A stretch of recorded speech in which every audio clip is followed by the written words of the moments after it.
In recent days, the military situation in Ukraine has remained intense, with a series of attacks and shelling from Russian forces. The attacks have caused not only heavy personnel losses, but also destroyed significant infrastructure in critical regions, creating a substantial threat for the opposition, who continues to suffer from the consequences of the Russian assault. Kharkiv is one of the hardest-hit areas in the recent attacks. Fierce shelling from Russian forces has left 36 people injured, 17 of whom had to be hospitalized, with 4 in critical condition. Additionally, 3 people have lost their lives in these attacks. Beyond the casualties, the shelling has destroyed numerous homes, educational institutions, and production facilities. This situation underscores that Kharkiv remains a strategically significant target for the Russian army. The attacks in Kharkiv are aimed not only at military targets, but also directly at civilians, painting a grim picture of daily life under fire. Residential areas, civilian infrastructure such as shops and schools have been destroyed, compounding losses and further exhausting the local population amid a prolonged conflict. In Zaporozhye, continuous attacks throughout the day have led to at least 1 death and multiple injuries.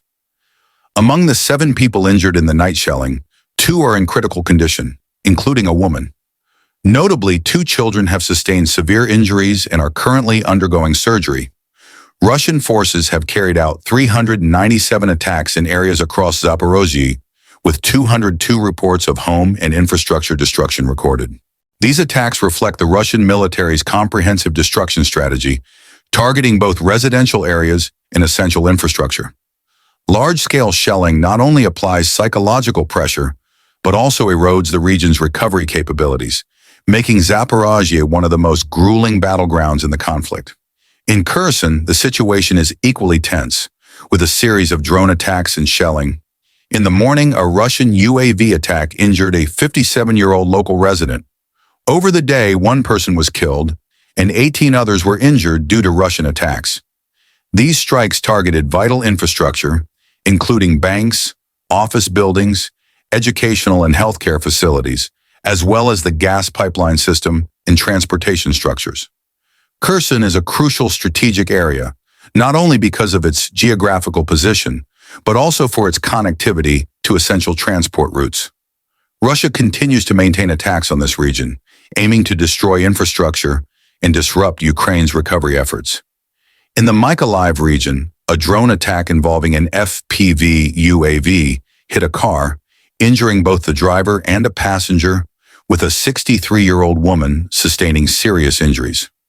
This attack is part of a broader strategy of using UAVs for precise, unpredictable strikes that maximize damage, a tactic Russia is increasingly adopting in its operations. China continues to endure relentless attacks from various Russian weapons. A total of 247 attacks were recorded over the day, resulting in 1 death and 1 injury. Numerous properties, including houses, hangars, factories, farms, and gas pipelines, were destroyed. These attacks show that Russia remains focused on destroying critical infrastructure and directly damaging the local economy.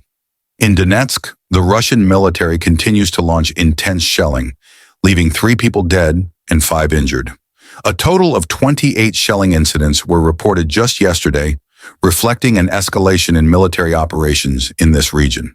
Donetsk has long been one of the fiercest contested areas in the conflict, and this state shows no sign of de-escalating.